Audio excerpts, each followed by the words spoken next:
Olá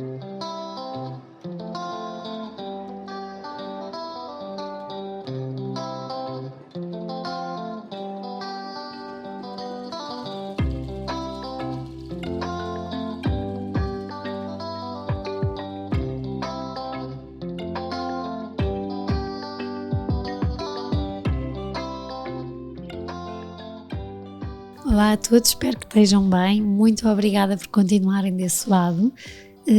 Continuo a agradecer imenso aos patronos e a quem tem na plataforma GoFund, esqueci que se diz, patrocinado e fazendo donativos, porque tem sido através desses donativos que continuamos a gravar mais episódios. Convido também a quem quiser, tem o link na página de Instagram, para poder ser patrono. São donativos mensais de 2 ou 5 euros para darem o dinheiro que quiserem na outra plataforma. E queria salvaguardar que todos os euros e cêntimos são usados para gravar e editar estas conversas. Hoje tenho aqui uma convidada muito especial, a Margarida, com um tema que desde que eu lancei os primeiros episódios das páginas com graça, que me pediram logo, foi Ticas, encontra alguém que fale sobre separação, sobre divórcio, e era engraçado porque todas as pessoas que pediam já se tinham divorciado, mas aquilo ainda era um tema, ainda era uma coisa para resolver, e não é fácil encontrar quem fale tão abertamente de um tema que há mais percentagem de divórcios do que casamentos. Eu que trabalho em casamentos, acho que se trabalhasse em divórcios ainda tinha mais trabalho, por isso é uma coisa que é muito comum, mas que ainda é muito tabu, ainda é muito difícil falar-se, ainda é muito difícil as pessoas à nossa volta também aceitarem isso, e para o próprio que o sente também é muito difícil gerir isto de agora parece que me propusam um projeto e de repente está tudo a cair, e esta coisa dos filhos, que já vamos falar, e temos que manter pelos filhos, quando de repente é tudo o contrário. E por isso a Margarida aceitou o meu convite. Muito, muito obrigada, porque tenho a certeza, Margarida, que vais ser colo para muitas pessoas que te vão ouvir. Obrigada. E por isso, muito obrigada, e vamos a isto. Para percebermos também quem és, fala-nos um bocadinho da tua infância, como é que cresceste? Então, eu tive uma infância que tem assim duas caras. Tive uma infância aparentemente normal, uma família muito, muito bonita, muito funcional, tenho muitos primos, temos essa vivência muito de família próxima e com tradições muito, muito felizes, muito felizes. Foi depois, no meu íntimo, havia ali alguma coisa que não deixava integrar esta felicidade toda, e havia sempre uma busca por, como se faltasse alguma coisa, que não tem propriamente relação com nada específico que faltasse, era uma sensação, uma coisa que eu vinha carregando. E portanto fui-me sentindo sempre muito à sombra do que estava a viver, como se aquilo não fosse exatamente para mim, e como se eu nunca conseguisse corresponder também. Era uma sensação que me acompanhava, ainda sem saber muito bem falar sobre isso, claro, mas que me foi acompanhando depois na criação de laços de amizade, nos namorados. Havia sempre esta questão que estava um bocadinho comigo. Porque eras tímida? Ou... Sim, era tímida, não era por isso, era porque acho que as expectativas que eu sentia que punham em mim, que pode ser perfeitamente injusto, que eu sentia que punham em mim, eram muito diferentes do que eu sentia que conseguia corresponder. Nem é que fossem mais elevadas, eram diferentes. Eu era, em minha casa sempre senti que se valorizava muito a parte da escola, o sucesso escolar, e eu, quase de propósito, não correspondia, não gostava muito daquilo. Tinha curiosidade, algumas disciplinas gostava e fascinava-me, mas era enquanto havia ali um interesse, uma novidade, por exemplo, matérias novas, gostava sempre. Depois, os meus cadernos, primeira página, espetacular, depois era o desleixo total. E sentia que isso fazia com que eu não tivesse uma identidade, não era, e uma competência, como se eu fosse boa em alguma coisa, como se fosse só medíocre a tudo e ali passando. Não era muito engraçada. A minha família do lado do meu pai especialmente tem um grande sentido de humor, portanto também dava para perceber quem é que se sobressaía por aí. Não era muito boa aluna, com um irmão que era excelente aluno ainda por cima, portanto eu sentia muito esta expectativa. Não era muito tempo à procura do teu lugar. Sim. Ainda ando. Acho que isto vai comigo para sempre. Agora com um sentido de paz um bocadinho diferente, porque já consigo integrar esta procura como uma coisa positiva. E quando não era positiva? Quando não sentias como positiva? Era um desencaixe. Era o sentir que não encaixava muito bem. Tentava encaixar, senti que ao longo da minha vida toda tentei ser de várias maneiras diferentes, como se tentasse várias personalidades diferentes, dependendo dos contextos e das idades, fui tentando e raramente encaixava. Eu fui mantendo poucos, mas bons amigos ao longo da vida, e são assim pessoas muito pontuais e às vezes muito improváveis, porque havia lados de mim que encaixavam.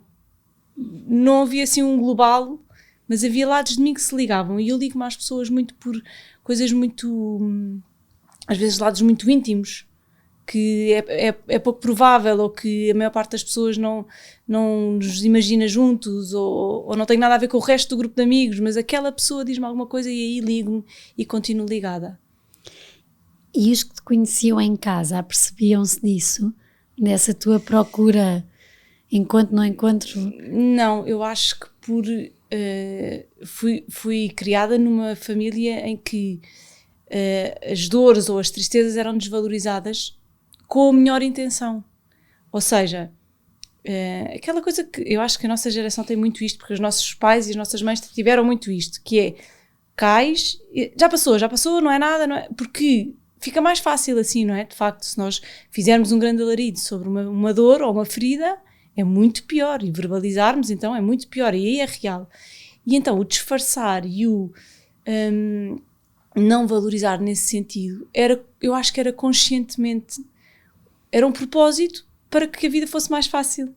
E depois também não se falava muito sobre as coisas, no geral. Portanto, eu cresci sempre em casa, nesse sentido, a sentir que qualquer coisa que eu dissesse estava a queixar-me, estava a ser fraca, então, não é? Falavas com quem dessas fraquezas? Com ninguém. Comigo própria. Falava muito comigo própria. Eu ainda hoje olho para os meus filhos e penso, como é que eu, com esta idade, com 10, com 6, 7 anos, eu lembro-me de passar horas e horas no quarto a falar sozinha. A falar sozinha porque fingia que dava aulas, porque fingia que estava a ter conversas, porque fingia que estava ao telefone. Então falava sozinha, falava muito com Deus. Foi uma coisa que me acompanhou muito. A religião, nesta vertente mais íntima, acompanhou-me sempre. E era ali aquela companhia, era eu própria. E isso até que idade? Até sempre, acho eu. Acho que isso ainda trago comigo. Depois fui conseguindo ter pessoas importantes que conseguiam chegar a este lado e eu conseguia fazer-me ouvir nesta intimidade. Mas em adulta já. Em adulta. Até lá sempre no quarto. Sim, mas eu era uma criança aparentemente normal, com amigos. Eu não gostava da escola porque na escola realmente não tinha muitos amigos, mas era uma coisa que eu ia disfarçando. Eu própria conseguia pôr aquela capa e estava tudo bem. Com os meus primos, tanto de um lado como do outro, também estava tudo bem. Depois, só quando estava sozinha que eu me sentia assim, ou que eu me permitia. Esses dias da escola em que se põe a capa, sim. Às tantas eu penso muito nisso, porque a escola nós estamos lá, é como ao trabalho, 8 horas por dia. É aquela coisa, deixam marcas. Sim. Sim, eu acho que principalmente depois quando somos mães, queremos que, eu acho que pode acontecer tudo aos meus filhos menos isto. É, não é? Ou seja, isto é a nossa bandeira e isto não vamos deixar acontecer, não é? É giro estás a dizer isso porque eu cresci com os meus avós e a minha avó nunca me deixou ir a nenhuma festa de anos dos meus amigos do colégio, porque dizia que os meus amigos à série eram os amigos de São Martinho do Porto, e isso deixa marcas. E hoje em dia tudo o que é festas dos meus filhos, Nem há o não. Claro. Vão. E o Manel, meu marido, é que diz: pois, tu quer dizer, tudo o que for para ir. E eu disse: não, olha, se calhar, como eu não consegui ter isso, bem ou mal, se calhar estou a querer que eles não passem pelo que eu passei. Claro que sim, nós temos essa tendência, não é? Nós recebemos e depois podemos identificar-nos ou não. E depois, perante isso, podemos repetir ou tentar fazer exatamente o oposto, porque sabemos que por ali não queremos ir.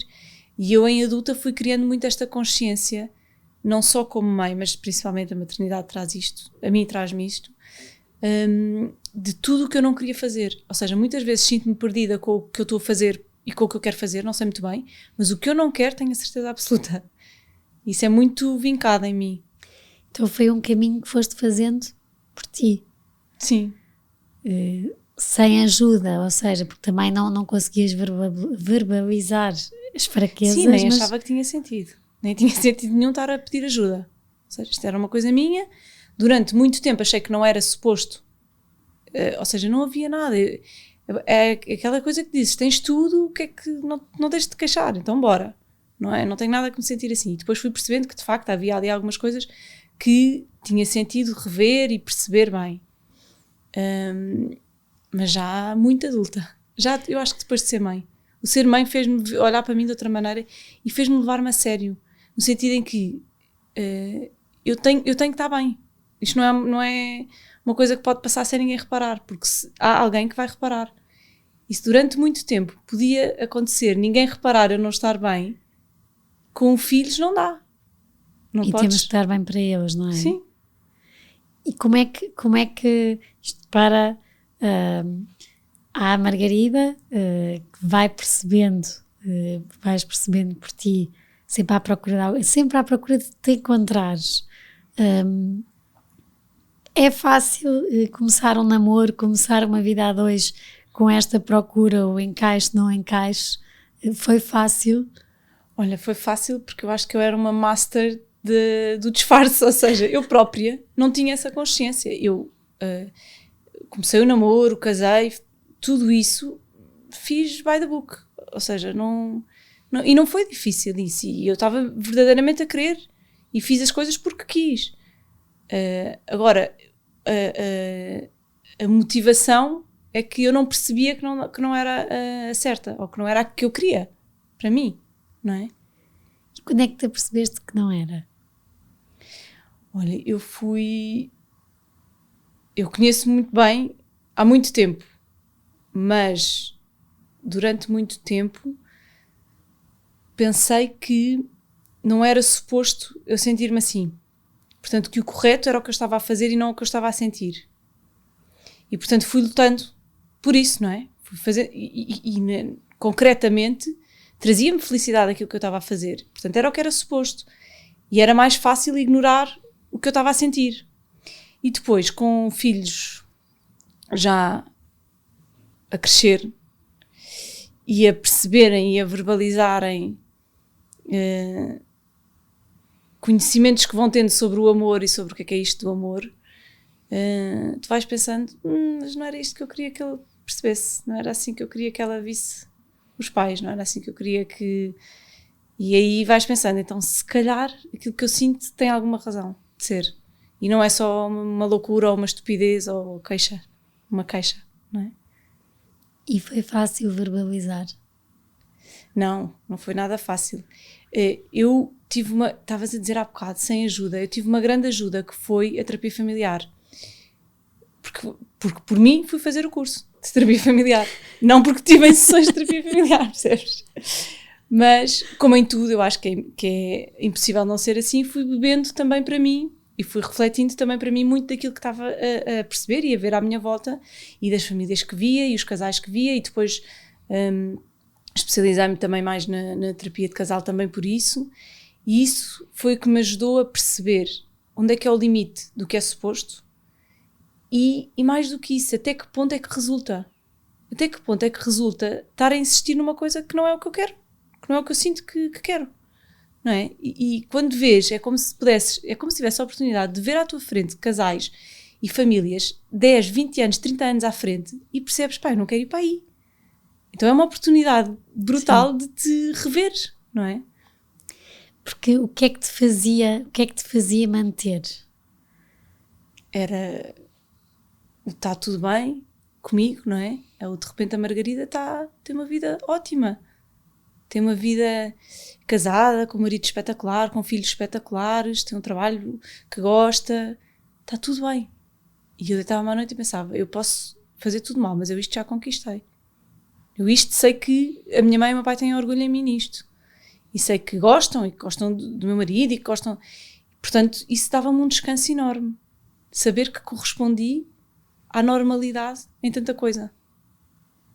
E por isso é que era difícil verbalizar ou assumir aquilo que sentias, um bocadinho por causa disso que estás a dizer. Parece que andamos uma grande parte da nossa vida a procurar corresponder ao que os outros têm, sim, ou as expectativas que os outros, ou muitas vezes achamos que os outros têm em relação a nós. Sim, é isso. Eu digo sempre, isto é uma coisa minha, eu posso ter sentido isto sem nunca ter sido de facto imposto, mas eu sentia que correspondia e, portanto, sentia que qualquer tipo de verbalização era loucura minha. Era uma estupidez, não tinha sentido absolutamente nenhum, não tinha nada palpável que me dissesse que eu me devia sentir assim. E o dizeres isso de repente ia ser outra vez, bem, agora vai-me cair tudo em cima. Sim. Tenho a vida tão perfeita, os filhos, o que é que aconteceu aqui? Mais uma coisa, achas que se mantém ou se manteve o vosso casamento muito por isso, por tu já saberes que não querias estar ali, mas não querias defraudar as expectativas que os outros tinham em ti? Era isso, e era a expectativa que eu própria tinha. Eu própria queria corresponder. Eu é que queria que aquilo funcionasse. Portanto, eu é que tinha... Eu acho que eu fui muito casmurra nisto. Eu é que olhava e dizia, não, isto é o que é suposto, portanto isto é o que vai ser. Não é? Não, ninguém me disse. E existia aquele medo de percebeste que não era a uma dada altura, que não era a forma como os teus filhos queriam que vissem o amor. Eu acho que isso é muito importante, porque vejo muitos casais que mantêm casamento onde, sim, já está cada um na sua vida, porque acham que os filhos vão sofrer muito mais quando eles se separarem, e por isso mantêm este amor que já não é amor, mas que dão esse exemplo aos filhos do que vai ser o amor. Isso acontece. Sim, e acontece também, até a mim me disseram, houve muitas vezes que me disseram, não faças isso, que estupidez, olha aos teus filhos, que estupidez, não podes. E eu acho que as pessoas, ninguém tem a noção ou a dimensão do que é que se passa dentro de uma família, não é? Portanto, para já há sempre a questão de, atrás das portas, não é esta família perfeita, portanto eu não estou a tirar nada de perfeito aos meus filhos, não é? Sim. E depois, as pessoas à volta querem sempre, ou querem muitas vezes, realizar-se através dos outros, não é? Eu senti muito isto com a minha família, houve muitas pessoas que ficaram zangadas comigo, e eu acho que são pessoas mais velhas que gostavam tanto de mim, que queriam mesmo que eu conseguisse aquilo que para elas era o modelo de felicidade. E portanto, gostavam tanto de mim, queriam tanto, que ficavam zangadas e não conseguiram logo integrar o facto de eu não estar a corresponder ao que para eles era felicidade, não é? E isso custa? Custa, mas na altura não me custou tanto como... Eu acho que o antes é muito pior. Sabes que eu acho que depois na altura tu vais sentindo que estás no caminho certo. Se te permitires ouvir-te a ti própria, vais sentindo que estás no caminho certo. E isso vale muito mais do que qualquer medo. O antes é que eu acho que é horrível. O saberes o que é que queres e saberes que é inevitável. Que é inevitável dizeres o que queres. Porque eu fui sabendo o que é que queria, mas achava que não tinha sentido. O perceberes que é inevitável dizeres e assumires o que queres é muito mais duro. Durou muito tempo. Durou uns anos. Anos?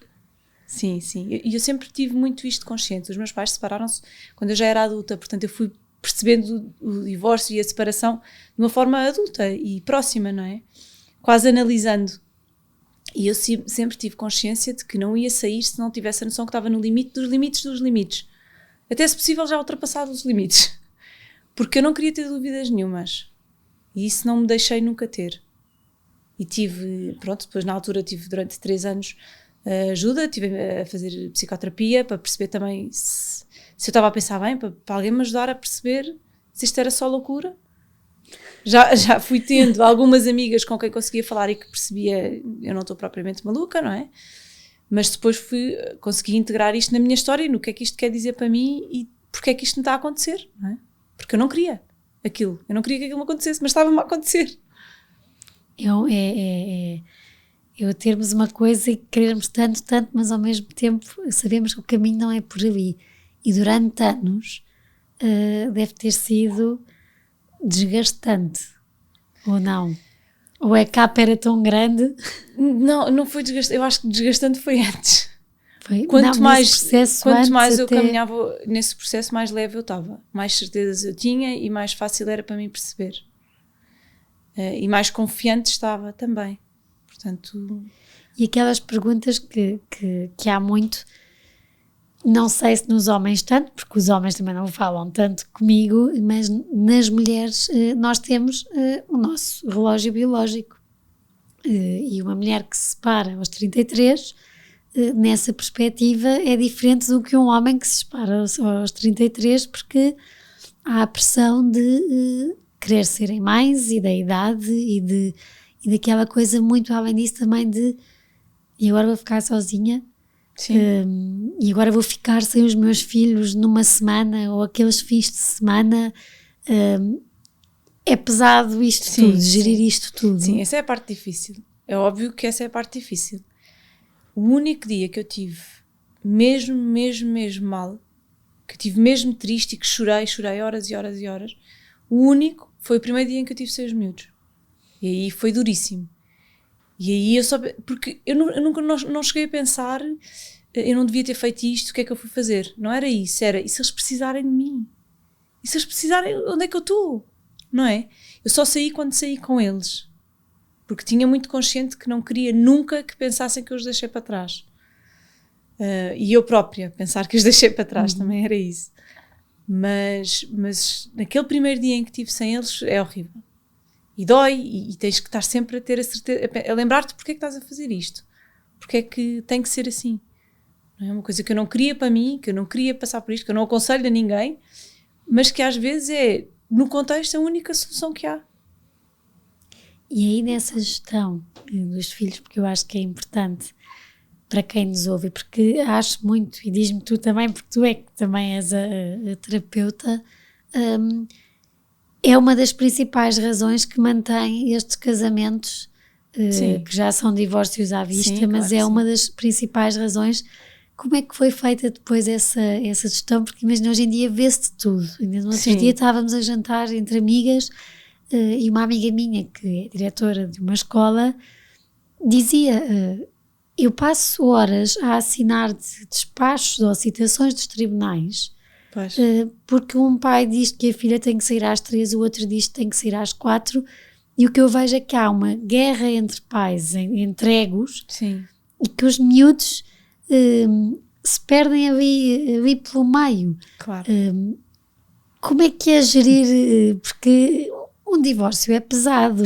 Sim, é assim, eu tenho a convicção que os divórcios em si não são traumas nenhuns para as crianças. Os divórcios podem ser uma fase difícil no sentido da adaptação e da mudança, mas não precisam de ser traumáticos. O divórcio em si, e é isto que as pessoas, eu acho que não cresceram a pensar, a ouvir isto, o divórcio em si não é um trauma. Não tem que ser um trauma para os nossos filhos. Depois, tudo o resto que vem, que eu, na minha ótica, e o que vejo também com casais, é o prolongamento do divórcio, porque as pessoas que continuam agarradas a essas questões, tribunal, questões da parentalidade não resolvidas e essas lutas, não é? Que são desgastantes e que são super dolorosas, não deixam o divórcio acabar. Ou seja, prolonga-se, e este prolongamento é que é muito doloroso e era como estavas a dizer, depois às vezes os filhos são esquecidos, não na ótica do não quer saber, mas na ótica do há coisas mais importantes, não é? E o resolver aquela relação que não está resolvida é mais importante. Até para que eles se sintam bem e não quase como um ping-pong em que são usados como arma de arremesso para agora é meu, agora é teu, agora... É muito triste. Eu acho mesmo que temos de nos habituar a pedir ajuda específica a quem consegue ajudar-nos nestas situações. O aconselhamento parental no divórcio, a terapia na separação, é que uma separação é para a vida toda. É mais certo do que um casamento. É para a vida toda. E se isto não fica bem resolvido, é a pior coisa que podemos deixar aos nossos filhos. Não é? Portanto, e eu estou a falar também de mim própria, não é? Estou a falar e estou-me a ouvir. E sei isso. E, portanto, é uma luta que eu tenho que ter sempre. Como todos os pais separados. É uma coisa constante. E sentiste que foi, há bocado começaste a dizer que o divórcio às vezes pode ser uma porta que se abre para um caminho. E eu gostei disso, no sentido em que muitas vezes estamos presos a uma coisa que é o ideal, sim, mas estamos a fechar a porta a uma coisa que nos pode fazer ser mais. E os nossos filhos também serem, sim, mais. Nós nunca temos muita noção disso, não é? Nós quando estamos no agora temos muita dificuldade em ver o depois e não sabemos o que é que a vida nos traz, e a vida pode nos trazer coisas muito boas, e acho que quanto mais verdadeiros connosco próprios formos, mais isso acontece. Eu tenho muito esta experiência, e para além disso também podemos construir. Eu tive de me reconstruir como mãe, não é? Eu tive de repensar e de fazer 1000 coisas que nunca faria se não tivesse separada. Eu nunca jogaria futebol com os meus filhos se tivesse um marido ao meu lado a jogar. Não precisava, não fazia. E hoje em dia é uma coisa que eu faço a custo, mas faço porque acho que eles precisaram que eu fosse mais, que eu crescesse e que eu melhorasse. Portanto, a questão é que nós muitas vezes não vemos aquela pessoa que está lá do outro lado da porta, não é? Aquela pessoa que nós nos vamos transformar, e pode ser melhor essa pessoa. Pode ser uma pessoa melhor. E sendo uma mulher de fé, que desde sempre falavas sozinha e rezavas também, como é que foi encaixar o divórcio e a igreja? Eu fui bem acompanhada por um padre em especial que me acolheu. Portanto, senti-me sempre muito acolhida.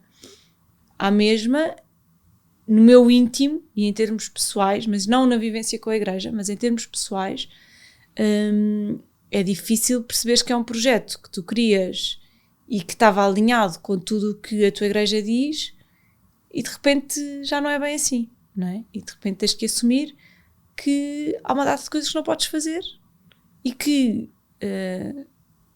estás a ir num caminho que não é o que é suposto, não é? E isso é difícil de integrar, é difícil de... Ainda hoje em dia penso muito sobre o que é e se faz sentido o casamento nestes contextos, porque depois parece que estamos a ir contra, parece que somos pecadores para sempre, não é? E isso é difícil de integrar. E sentes-te como pecadora para sempre? Não mesmo.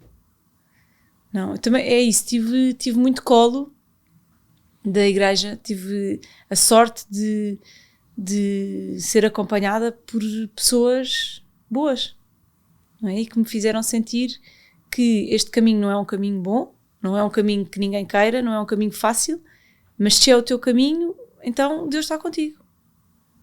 Porque acima de tudo Deus também há de querer que nós estejamos bem, não é? Sim, e isso fez-me também pensar e ter a certeza, lá está, também tive de ter muita certeza das coisas antes de as fazer, que isto não era um capricho, que não era uma vontade minha mundana de repente tenho uma crise e apetece-me sair de casa e pronto. Apesar de provavelmente ter parecido isso para toda a gente que não me conhecia tão bem, ou que é quase toda a gente, e portanto, mas foi importante ter essa certeza de que isto era uma coisa que não era um capricho e não era um egoísmo. Porque há muito isso também da geração dos nossos pais e dos nossos avós, de que não aguento hoje em dia. Sim, as mulheres de hoje em dia, ou as mães de hoje em dia, soubessem lá elas o que... Sim, porque há muito individualismo, e há de facto muito individualismo hoje em dia, e eu acho que se confunde um bocadinho as coisas, ou seja, não é confunde, põe-se tudo no mesmo saco. Por haver individualismo não quer dizer que não haja pessoas que estão a fazer um caminho certo e um caminho consciente, não é? E isso então, ou seja, é bom porque foram 3 anos de trabalho.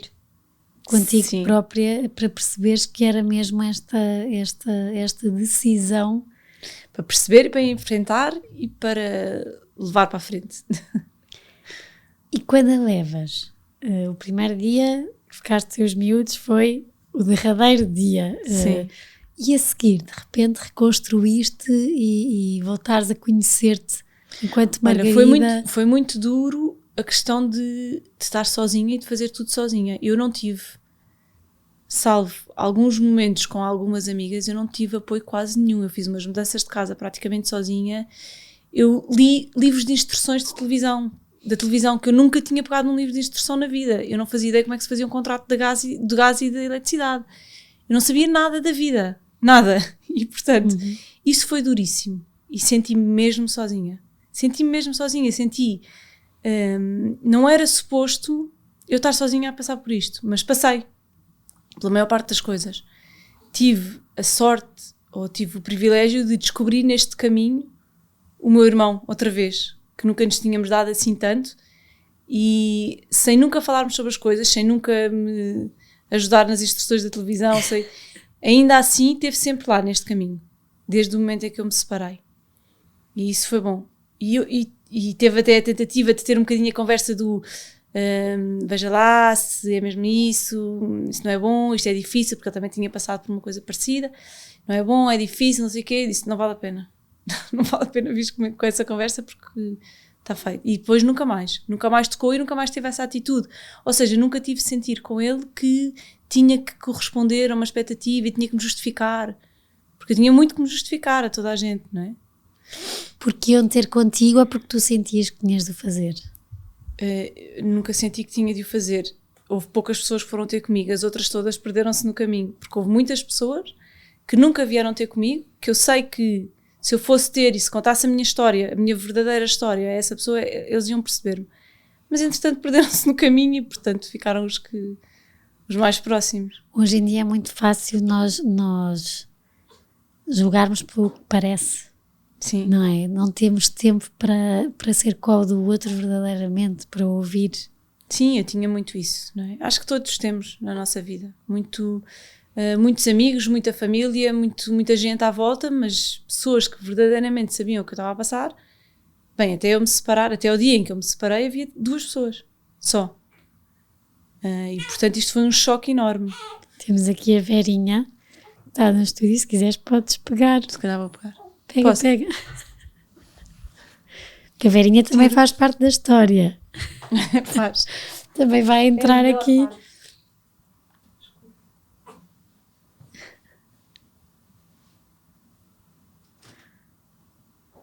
O amor. Ai, tem 1 mês e meio para quem te está a ouvir no Spotify e não vê no YouTube. Espero que não a ouçam. Ai, o amor. Olhem como veem, abrem-se novas portas. Sim, para Verinhas. Não, isto e estamos à conversa, porque eu acho que nesta geração somos mais abertos. Ai, o amor. Somos mais abertos ou achamos que somos, mas fala-se pouco. Vai-se pouco ao encontro das pessoas que se separaram. Fala-se pouco de fracasso, no geral. Sim. No geral, não é? Porque isto é um fracasso. Isto é um projeto que tu querias e que falhou. Portanto, é um fracasso. E o fracasso é visto sempre como uma coisa tão negativa ainda que as pessoas têm vergonha. Isto vem com muita vergonha, não é? Mesmo. E mesmo eu acho que tive mesmo a sorte de ter pessoas muito boas ao pé de mim. E ainda assim, tive muita vergonha. Tive... No sentido, até eu para mim própria, de não consegui, falhei. Eu queria aquele projeto e falhei. Era a coisa de... depois nós vamos vendo, há pessoas que já estão divorciadas há 6 meses, mas continuam com a aliança. Sim. Porque é se calhar mais fácil perante os outros pois, manter há o estereótipo de... E tantas camadas a ultrapassar. É mesmo difícil. Eu também tive um processo que, por ter sido tão lento e tão eu acho que tive a escarafunchar tudo no limite. E por causa disso também quando saí não me sentia já casada, sabes? Não tive essa meia coisa e isso facilitou. E por isso eu acho que as pessoas, quando estão nesta situação, quando pensam em sair, quando saem, quando se sai de uma relação, tem de se ter alguma ajuda a integrar as coisas, porque senão pode-se prolongar este movimento de saída, que é doloroso, pode-se prolongar anos, uma vida. Uma pessoa pode estar uma vida inteira a sentir que ainda está presa a uma ex qualquer coisa. Como é que foi dizer aos miúdos? Olha, eles eram pequeninos, a mais velha tinha 6 anos, portanto, nós na altura falámos sobre isso com uma terapeuta, sobre como é que vamos dizer, dissemos só a parte boa praticamente. Os pais agora já não vão viver juntos, vão ter 2 casas, vocês, e eles e 2 casas. Pronto. E, portanto, nesse momento, eu tenho a noção que só a mais velha que se lembra, os outros não se lembram já do que é que aconteceu, mas nesse momento foi assim. Eu senti que tínhamos de ser os 2 também, a dizer. E gostou? Não, porque eu sabia que estávamos a apresentar ainda a parte bonita da coisa. A parte boa, e eu sabia que eles não tinham noção das implicações das coisas, não é? Isso depois vem mais tarde. E quando vem? Quando eles já se apercebem? Olha, tenho 3 experiências muito diferentes, porque tenho 3 filhos muito diferentes. A minha filha mais velha sempre fez muitas perguntas e sempre verbalizou o que é que não percebia. E as perguntas eram muitas vezes as mesmas. Mas eu não percebo, mas não sei o quê, mas a mãe e o pai não sei o quê, mas porquê, mas quando, mas pronto. E falávamos todos os dias sobre o que estava a acontecer, todos os dias. E tenho a noção que o sofrimento para ela só vem mais tarde. Mais tarde, tipo anos mais tarde. A coisa do sofrimento... Só anos mais tarde é que ela conseguiu dizer mas é uma chatice porque eu tenho sempre saudades de alguém. Eu nunca estou sem saudades de um de vocês. Não é? E isso custa. Mas há coisas muito duras. Não é um caminho sem dor. Não é nada isso que eu quero que pareça. Pronto, depois os meus filhos rapazes, como bons rapazes que são, verbalizam menos e estrabucham mais, não é? E andaram aí desastinados. O mais novo eu acho que foi ainda o que teve a sorte de perceber menos o que estava a passar. Tinha 2 anos e é um miúdo muito descomplicado, portanto se ele tem uma bola no pé, se tem um jantar bom à frente, está tudo bem para ele. Portanto foi mais fácil e não se lembra de mim e do pai juntos. Eu acho que ele refere isso com alguma tristeza, mas na verdade eu acho que é uma sorte para ele, porque não se lembra do processo, da diferença que é ou que foi. Mas sim, nós somos confrontados quase diariamente com a culpa do que... Ou seja, é muito fácil deixar-nos engolir pela culpa disto tudo. Porque de cada vez que há alguma coisa que não corre bem na escola, com um deles, nós pensamos, isto é por causa do que aconteceu. E é quase inconsciente. Mas eu sou muito assim e estou sempre... Pronto, se isto fosse uma família normal, isto nunca tinha acontecido. Como é que trabalhas para não cair nisso da culpa? Eu acho que tento sempre ver as coisas boas todas que surgiram a partir daí, não é? E o bom que eu lhes estou a transmitir, e o que eles cresceram, e o que eles ganharam em tolerância, por exemplo. Em tolerância perante o diferente, perante as famílias diferentes. Em tolerância e em flexibilidade, de viverem numa semana numa casa e noutra com outra, de regras diferentes. Eles são super flexíveis e isso é um ganho para eles, ou pode ser um ganho. Isto bem integrado pode ser um ganho para eles. São crianças que sabem que num determinado sítio portam-se de uma maneira e noutro sítio portam-se de outra. E já sabem isso. Ou vão sabendo isso. Isto são valores, a tolerância, a flexibilidade, o respeito pela vida dos outros, a noção de que os pais são humanos e também erram. E são pessoas. Tudo isso são valores que são importantes de transmitir. E ao mesmo tempo também passar-lhes a imagem de que às vezes há coisas que são duras, mas temos que fazer para estarmos felizes. Sim. Mais vale isso do que se calhar permanecer uma vida inteira não a viver, mas a sobreviver. Está tudo bem, mas está tudo mal. É um exercício enorme de confiança para as crianças, não é? Porque eles têm que confiar, e muitas vezes eu digo-lhes isto, têm que confiar em mim. Eu sei que é difícil, mas têm que confiar em mim. A sério, acreditem que é pelo melhor. Não imaginam o que seria se não fosse, mas acreditem que é pelo melhor. E eu sou uma mãe que erra todos os dias, não tenho jeito para uma data de coisas que as mães têm, não sou a mãe perfeita de longe, sou aquela que não gosta de fazer os trabalhos com os miúdos, aqueles trabalhos manuais, não sei se quer fazer, eles sozinhos fazem melhores que eu. Portanto, eu tenho muitos, muitos, muitos defeitos como mãe e erro todos os dias, várias vezes. Fazes muitos pratos de bacalhau. Já comi bacalhau em minha casa por eles. Já viste que isto nos muda.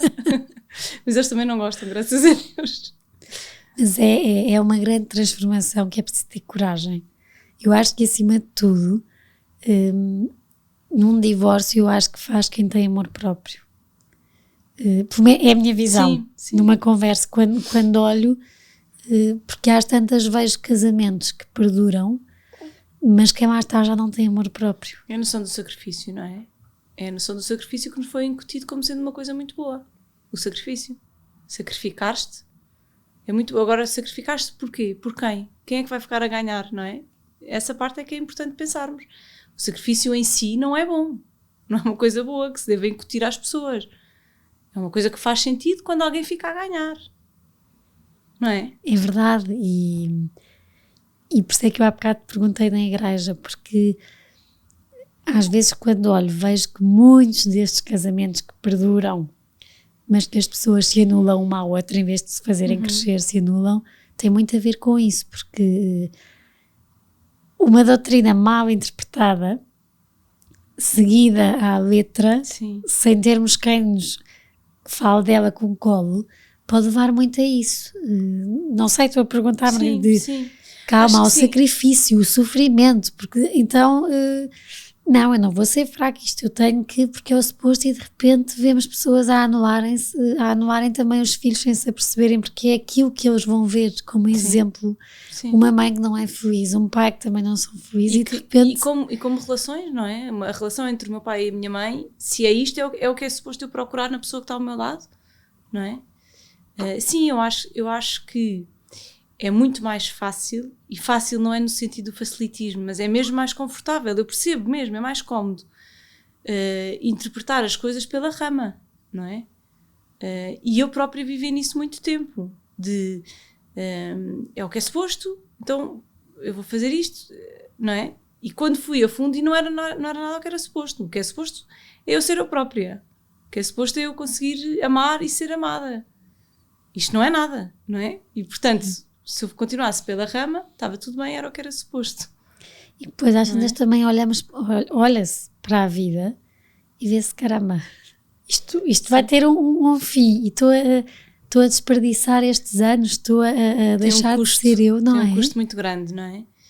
Mas eu acho que tudo bem se as pessoas tiverem consciência disso. Sabes que eu também já aprendi que, e quando vejo casais que passam por isso, ou que passaram por isso, que está tudo bem se as pessoas tiverem essa consciência. Certo? Então o meu objetivo de vida é só ser mãe, não é ser mulher de ninguém, não é ser feliz como amante. Então tudo bem. Só que a franja destas pessoas, ou destas vidas onde há um problema e há um sofrimento, é quando não está tudo bem, quando não era o que eu queria, mas é o que eu sou obrigada a fazer, por alguma razão. Que normalmente a razão nunca é nossa, é dos outros. Sim. E a culpa é sempre... O sentimento de culpa que nós temos depois quando se damos esse passo, esse sentimento de culpa é uma coisa externa, é uma coisa que te impõem, não é? É muito difícil a culpa ser uma coisa só nossa, não é? E aquela coisa de repente, há uma notícia boa, fala-se assim, alguém se divorcia. WhatsApp, tudo, e já sabiam, e já... Sentiste isso? E vou-te dizer porque é que é esta pergunta, porque eu acho muito que nós, enquanto outros, temos aqui um poder muito grande de ser um peso enorme ou de sermos leves. Sim.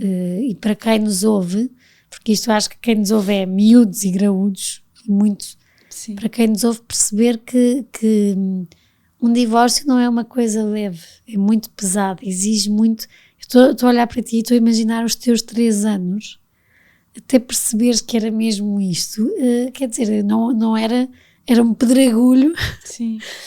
gigante, que eu acho que depois quando acontece, ou mesmo no processo, nós devemos tentar ser leves, mais do que a cosquice de...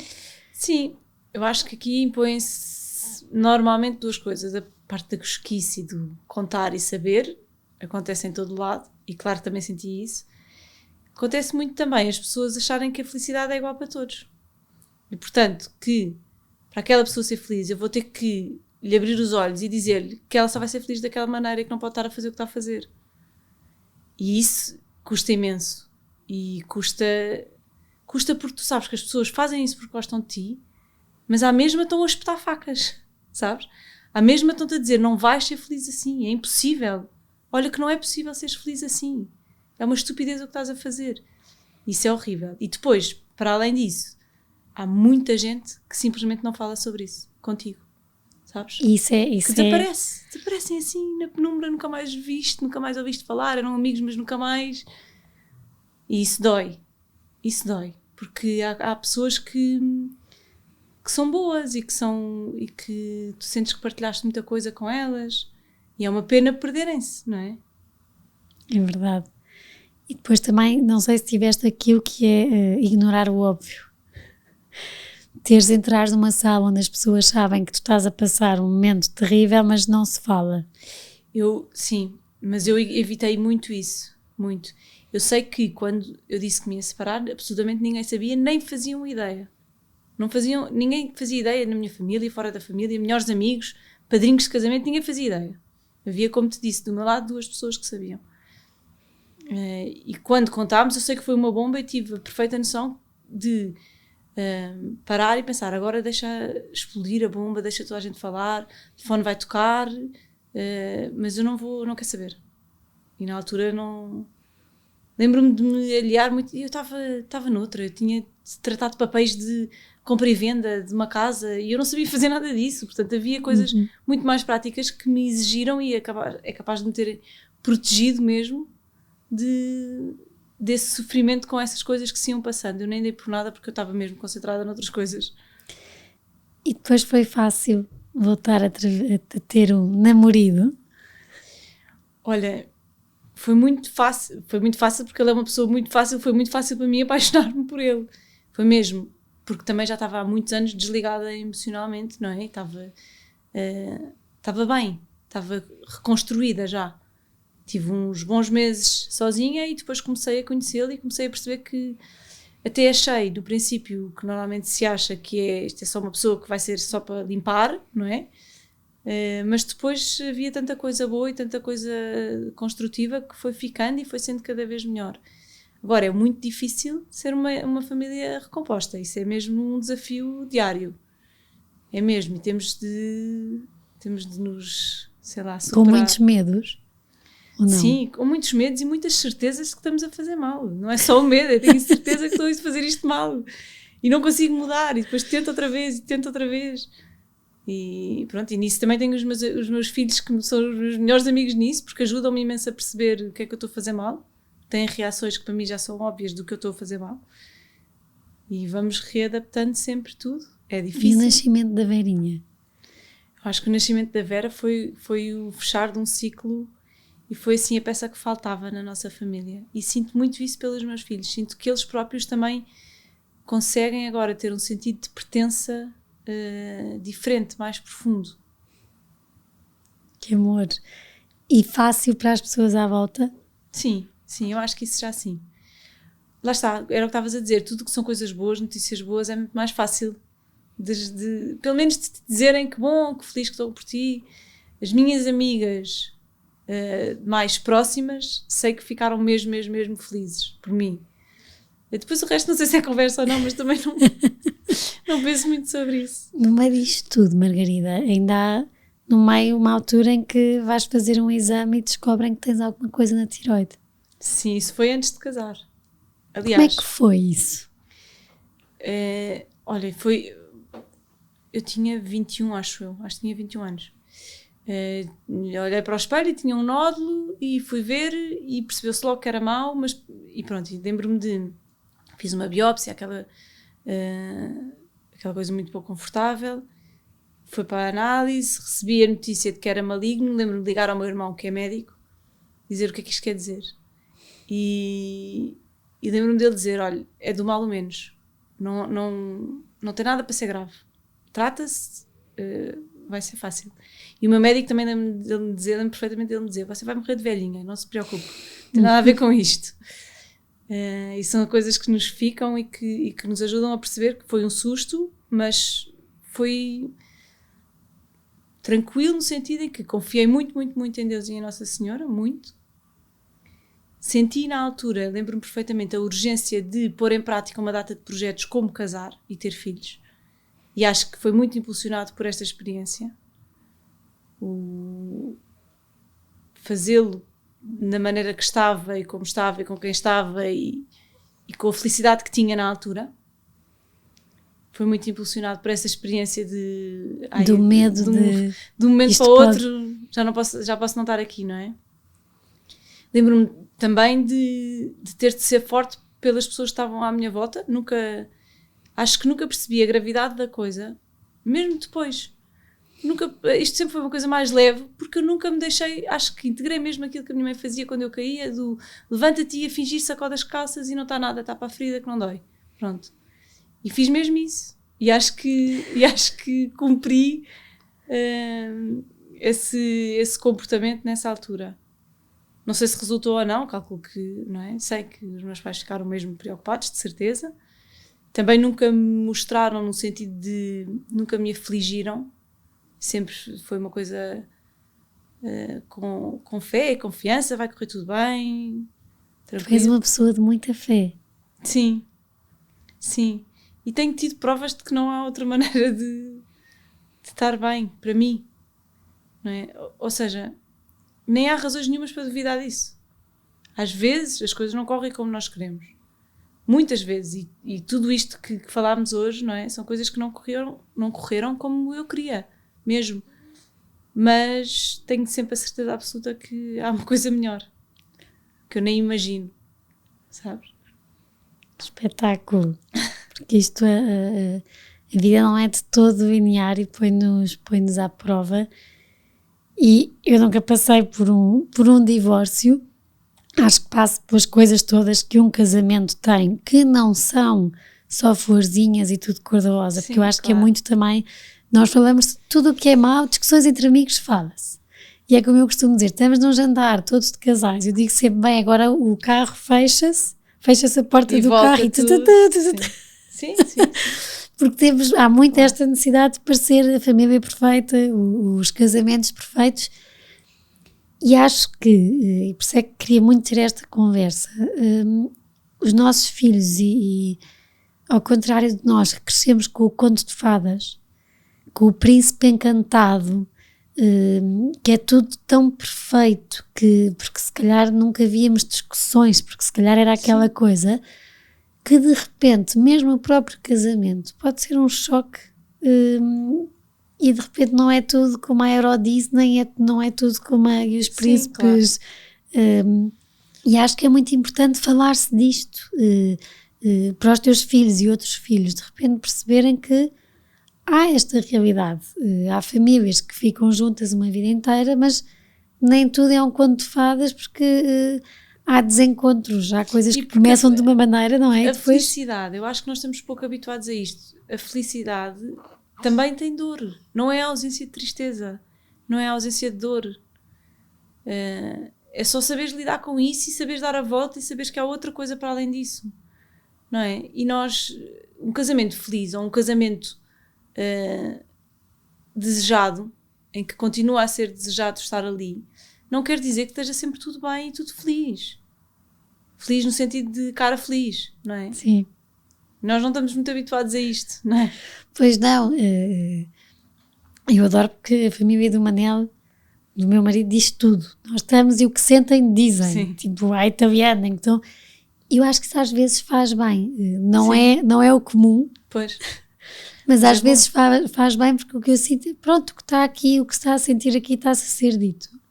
E a seguir agora temos de agarrar nisto e trabalhar isto. Mais vale isto do que aquela a Guerra Fria, como eu costumo dizer, está tudo tão bonito, capa de revista, mas depois entre... E é uma Guerra Fria que eu acho que as pessoas se habituam tanto e acomodam-se tanto que ficam adormecidas, não é? Eu tive muito pouco tempo casada, tive 7 anos casada, ainda assim senti-me completamente adormecida, com falta de vida. E lembro-me desses dias em que te contei que chorava ou que era mesmo difícil, e ainda hoje em dia que é mesmo difícil ter a certeza absoluta que isto é que é estar viva, não é só deitar-me e amanhã é um dia igual e não sinto nem coisas boas nem más, mas pronto, mas pelo menos está tudo bem, não é? Sim, é verdade. O que é que, e agora já temos de acabar para sobrevoar, e como terapeuta também, tenho que seguir a página da Margarida, que eu depois vou pôr. 2 perguntas só. Sendo tu terapeuta de casais, sentiste que seres uma pessoa divorciada foi uma mais-valia?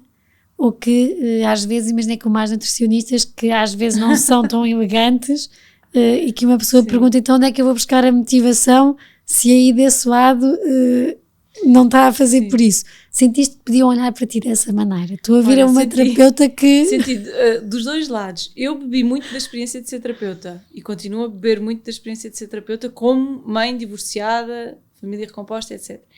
E sinto que isso até pode acontecer à primeira, as pessoas ficarem, para lá, terapeuta de casais e separada não sabe nada, não é? Mas depois acho que na prática as pessoas percebem que não há nada como a experiência, não é? E como integrar a experiência e o saber onde é que as coisas têm limites. Eu acho que foi isso que me ajudou muito como terapeuta, foi perceber até que ponto é que é recuperável ou não. Porque fui até ao limite, como te disse. E achas que é tabu ainda os casais fazerem terapia? Acho que ainda há muita coisa de entre marido e mulher, ninguém mete a colher. Pode ser aceite, e eu recebo muitos casais, portanto, eles chegam e acontece. Mas é uma coisa que normalmente ninguém sabe. Não é como tu saberes que os teus amigos ou que a tua amiga tem consultas de psicologia, não é? Os casais, mesmo estando em terapia de casal, para já não lhes ocorre tanto ainda. E depois não contam. É uma coisa, há ali um secretismo grande. E é preciso estar no limite para ir a uma terapia de casal? Não, por favor não, porque é muito mais difícil. Porque quando nós já estamos tão magoados, já quase não nos faz sentido não estarmos magoados. Sabes? Quase nem imaginamos como é que é se não estivermos magoados com o outro. Então é mais difícil de reconectar, de voltar a ligar as pontes entre um e outro, de voltarmos a sentir-nos seguros com o outro. Eu acho que um casamento feliz é quando nos sentimos seguros para estar mal. Às vezes. Não é? Quando precisamos estar mal, quando precisamos de discutir, quando precisamos de nos zangar, mas depois sentimos-nos seguros para estar juntos outra vez e para continuar juntos. E esse afastamento, quando é muito contínuo ao longo do tempo, é mais difícil de trabalhar o regresso. Agora, se houver amor e se houver intenção de trabalhar, é sempre recuperável. Se calhar a terapia de casal devia ser, como eu digo, que a psicoterapia toda a gente devia ir, nem que seja experimentar. E a terapia de casal também é um bocadinho bem, vamos lá ver, porque todos os casais têm coisas... Claro, se assumimos que todos os casais têm problemas e têm questões difíceis, porque é que não todos os casais pedem ajuda a um especialista como as pessoas têm um problema num dente pedem ajuda a um dentista, não é? Mas é difícil ainda, porque eu acho que as pessoas têm muito receio de assumirem que estão a falhar, não é? Porque nós com a psicoterapia é mais fácil dizermos falharam comigo em criança, não tive uma mãe, falharam, não é? E ali no casamento somos nós que estamos a falhar e o assumir disso é muito mais difícil, eu acho. E o criar o burburinho de não, calma, até pode estar tudo num caminho, mas de repente se dizemos que vamos à terapia de casal, bem, aquilo já está... Sim, não é? A maior parte dos casais continua juntos a seguir à terapia, mais do que se não tivessem ido, sim, claro. Porque a terapia abre gavetas e mexe também. Sim. São os dois. Sim, são caminhos difíceis, mas são caminhos mesmo bonitos e mesmo férteis. E eu acho que um casal que teve numa fase de terapia e depois saiu, teve alta, continua junto, é 1000 vezes mais imbatível do que um casal que nunca trabalhou os seus problemas. Eu acho que é preciso ter essa humildade, não é? A vulnerabilidade para aceitarmos que temos que Somos pedir frágeis, um terceiro. somos frágeis. Olha, isto no dia a dia, para quem nos ouve, quando temos alguém, mas estamos casados e diz, não, é melhor fazeres assim. E nós não ligamos, mas a seguir vem uma terceira pessoa que nos diz, é melhor é fazer assim. Olha. Sim, ser um espaço neutro e tu não estás tão zangado com aquela pessoa que nem queres ouvir nada do que ela está a dizer, ajuda a pensar melhor sobre as coisas, claro, não é? E depois, sim, eu acho que a questão de ser um espaço neutro, ainda que o trabalho seja muito pouco ou muito poucas sessões ou muito rápido, vai ali ficar qualquer coisa que não teria ficado, de certeza. Mas isso, por exemplo, consegue-se muito na geração até antes da nossa, mais com os padres, por exemplo. Há muitas pessoas que têm o hábito de falar com padres em casal. E isso tu consegues, um espaço neutro, um espaço em que há confiança, é um espaço seguro. Agora, depois, a parte dos instrumentos para mudar e de trabalhar as relações, aí só tens a ganhar com isso, não é? E são coisas que idealmente acompanham depois a vida toda, não é? Há vezes em que os casais podem regressar à terapeuta e pontualmente trabalhar, mas o ideal e o que se quer é dar ferramentas para depois poderem estar mal outra vez, mas não precisarem de pôr tudo em causa, não precisarem de estar frágeis em termos de relação. Bom, mesmo a acabar, e obrigada, passou a voar. Qual é que foi um dos dias mais leves que tiveste? Ui, olha, eu acho que há de ter sido agora com a Vera, com a certeza de que estava tudo no caminho certo e com a felicidade enorme na cara dos meus filhos de terem uma irmã, que era tudo o que eles queriam. Bom, sim. E um dos dias mais pesados? Acho que sempre esses dias em que tive sem eles ou mesmo os dias em que estou com eles e percebo que estou a fazer tudo mal. Sabes que às vezes as coisas saem todas mal, ou o propósito, nós queremos fazer uma coisa e depois sai errado. E nós vemos o desespero na cara deles que não estão a perceber nada do que está a passar. Não é? E isso acontece e dói e custa muito. A vida tem graça? Tem. Estar vivo é que tem graça, não é? Estar só a passar por ela. Obrigada, Margarida, mesmo muito. Obrigada, eu. Por teres vindo com a Verinha, que se portou tão bem, está aí ao teu colo. Nada, parecia que ia chatear, mas depois embalou. Obrigada a todos por estarem desse lado. Espero que a conversa com a Margarida vos seja qual, tenho a certeza que sim. Que quem está desse lado consiga apanhar isto de enquanto existir amor, eu acho que sim, que é um sinal de inteligência e muita inteligência emocional procurar terapia de casal, porque é sinal que estão a tentar fazer pela relação ou para de uma forma inteligente perceberem também que já não é por ali o caminho. E se não for por aí o caminho, não há mal. É um processo duro, é um processo com momentos pesados, mas que acho que a Margarida aqui mostra e bem, que é abrir uma porta para continuar a viver e não andar só por aqui, para continuar a viver, para ser feliz, para gerir muita coisa com ajudas, e eu acho que acima de tudo nesta conversa também queria muito que percebessem o nosso papel enquanto outros. Um divórcio não é fácil, então quando tem filhos mais difícil é a decisão e a gestão a seguir. Sim. Como vimos, e por isso nós enquanto outros temos aqui um papel de silêncio, de ser colo, amparo, ou de cosquice, de ajuizarmos o que é que foi, o que é que não foi, e acho importante pensarmos qual é que é o papel que queremos ter no meio disto tudo e recebermos sempre com colo as pessoas que estão a passar por esses momentos, porque nós só sabemos assim um bocadinho do que se passa com cada pessoa e um bocadinho ainda mais pequenino do que se passa em cada casa. Por isso quero-te agradecer mesmo muito, Margarida. Obrigada. Eu, como tu sabes, eu acho que falar sobre as coisas é bom para nós, é bom para quem nos ouve, é bom para quem nunca tinha pensado sobre isto, e espero mesmo que este tipo de conversas ajudem alguém, não é? Que se sinta assim mais perdido e que precise desse colo. Ajuda de certeza. Muito obrigada e o resto uma boa semana. Beijinhos a todos.